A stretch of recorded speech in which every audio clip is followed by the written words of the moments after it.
Hello everyone, welcome to the summary of our topic here, which is Introduction to Probability. So by now, everyone here should be familiar with this term called the compound events. So if you remember, there are like two main ones that we have looked at, which is intersection, and the other one, if you can guess it, that would be union. Alright, so intersection here is usually very much closely related to the term of and. And as you can guess it correctly, for union, it will be or. Alright, so usually you will be seeing that the probability of an event A and B will then be denoted as P of A, and the representation would be an inverted U here for intersection. And if we are going to look at probability of event A or B, you know that it is actually of a union compound event, and therefore we actually represent it this way, alright, with this term here. And of course, we also have mutually exclusive event, if you still remember. So how is this, how do we define mutually exclusive event? So basically we want to be sure that these two events or more cannot occur simultaneously, or which means the two events cannot occur at the same time. Alright, and of course, so now we also have certain rules that we want to look at. One is called the additive rule. The other one is called the multiplicative rule. Okay, so for additive rule, let's look at this first. For additive rule, we usually use this to get compound probabilities for unions. Alright, as you can guess it for this one. Alright, and then for multiplicative, that would be for intersections. And for intersections here, sometimes they also call it the joint event. Alright, so as you can see, additive rule basically, since it's related to unions, then we have probability. For example here, probability of an event A or B is then represented as P of A in union with B, which is represented in this U here. Alright, and therefore if we look at additive rule will then be representing this term here as P of A plus P of B minus P of A intersecting with B. Alright, and then of course over here, if we look at it, we have intersection. If you remember, the intersection is actually n, closely related to this term n. So we will then have probability of event A and B being represented as P of A intersecting with B. Alright, and therefore for this one, we actually use the multiplicative rule, which we get P of A multiplied by P of B given A. We'll look at this later, of course. This is probability of B multiplied by P of A given B. Alright, just as you are looking at this term here with this vertical line, we are going to look at this much more later on. But moving on back to this additive rule, as we can see, we have unions here, and it's represented as this term over here, right?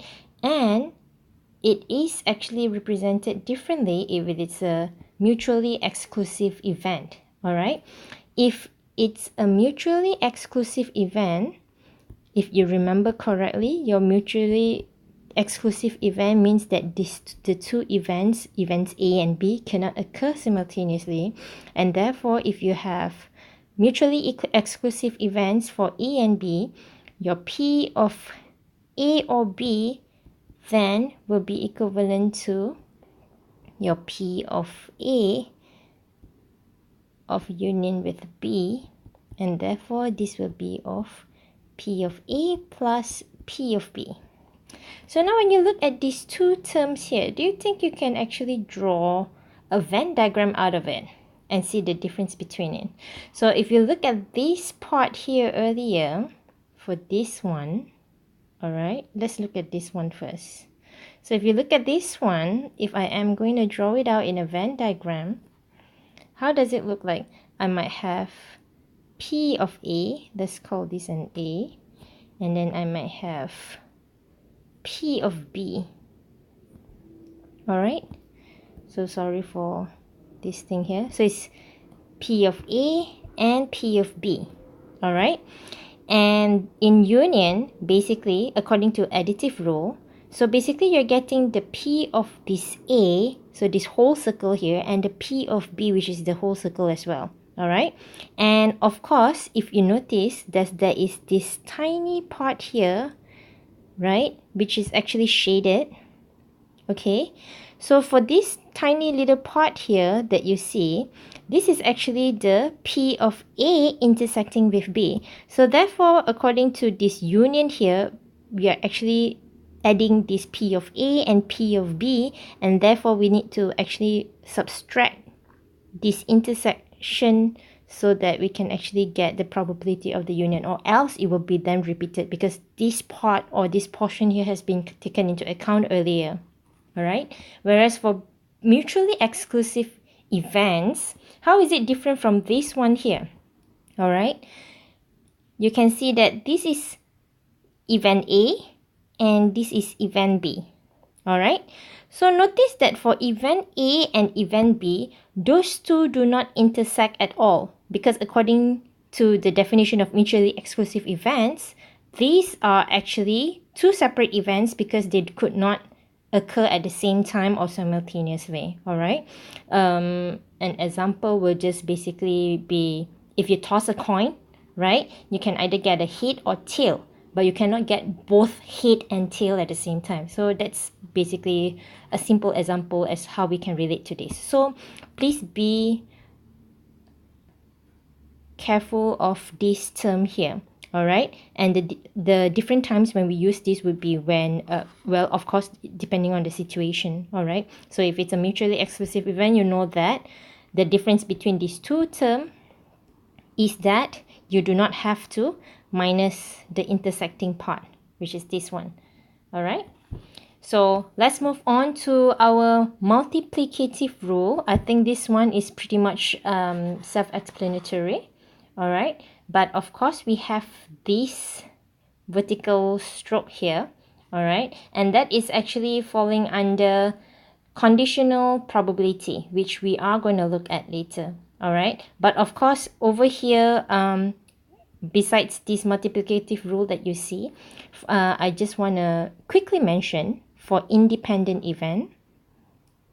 All right, if we are having an independent event, then a probability of A and B, all right, will then basically be a probability of A intersecting with B, correct? And this thing here basically is just being represented as P of A multiplied by P of B. And if you notice that over here, for additive rule, you can see that for P of A or B, we actually have P of A plus PB, all right? So, or with plus. Whereas for P of A and B, all right, and associated with multiply, all right? And of course, we have these two terms here, mutually exclusive and independent event. Just as if you're wondering, how are these two mutually exclusive events and independent events, how do we differentiate this, right? So basically, as what we mentioned earlier, for mutually exclusive events, these are events that cannot occur simultaneously, all right? And For independent event basically means that the occurrence of one event, all right, for example, event A, will not influence any result or outcome of occurrence of another event. So which means the result or the outcome of this event A and the event B are independent of one another. All right. An example for it would be basically if we are tossing two coins. All right. The first coin being event A, the second coin being event B. So for the first coin of A, the outcome of it would be a head or a tail. And of course, this outcome would not actually affect my outcome B at all, because this is actually a separate coin in which we actually do a separate tossing, in which we will still get a head or tail. So that's the difference. So I hope you are clear with this. All right. Now I want to move on to conditional probability. As we look at this earlier, right? This is the vertical side of it. So if you look at conditional probability, all right, for conditional probability of A given B is actually indicated by probability of A given B. All right, so these are actually interconnected, or in which we could say that these two events are related to one another. And what would be the formula? The formula would be a probability P of A intersecting with B divided by P of B. All right, and so you would want to remember the probability of A given B. So basically, B happens first and then A happens. All right. So this is the term for conditional probability, which is whatever that you saw earlier over here. All right. If you just look at this again, and if you arrange and put this together, right, then in fact, you can see that the P of A intersecting with B will exactly be this multiplied with this term here, which is exactly verifying whatever term that we have earlier that we see over here. All right, or over here.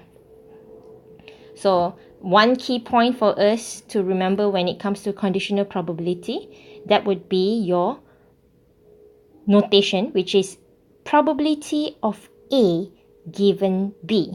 All right, so we're going to do some exercise later on and all that. All right, but this is just a summary of it.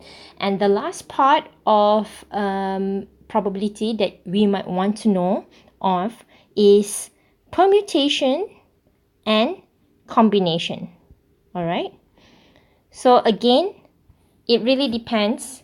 For permutation and combination, all right, so we want to look at events in which what differentiates between these two would be the arrangement.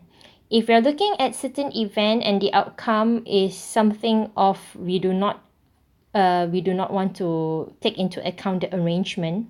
In this case, arrangement or the order would matter.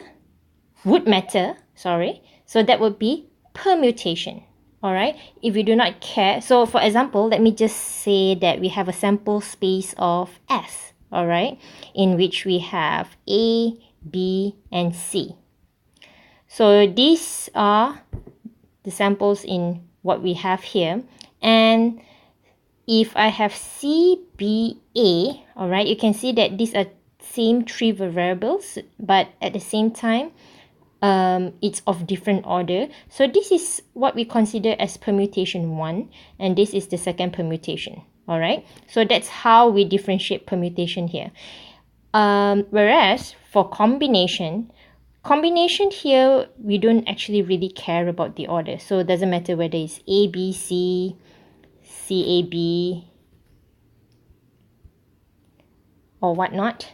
It will still be considered as 1. All right, so that's the difference between the two. So in a given situation, you want to look at whether the question actually requires that the order is important or whether it's not. All right, so when the order is important, we actually have the notation of permutation given as, you can see two alternatives here. Sometimes you see this as P of n comma r. All right, so r here actually indicates the permutation itself. All right, and n just indicates the number. And sometimes if you look at your calculator itself, scientific calculator, you will see that it's actually denoted as NPR. All right, and of course the formula is given as n factorial over n minus r factorial. All right, so this is for permutation.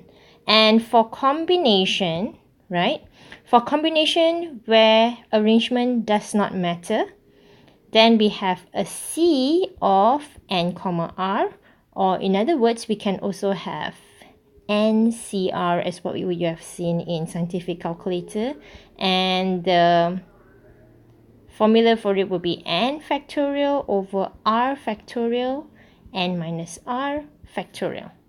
All right, so this would be the summary of the introduction to probability. So I hope everyone will be clear by now on the certain terms, our additive or multiplicative rule, and then as well as our permutation and combination. And of course, do not get confused with mutually exclusive events. Mutually exclusive event basically just means that the events could not occur at the same time. All right, whereas independent event is basically occurrence of one event which does not influence the outcome of the other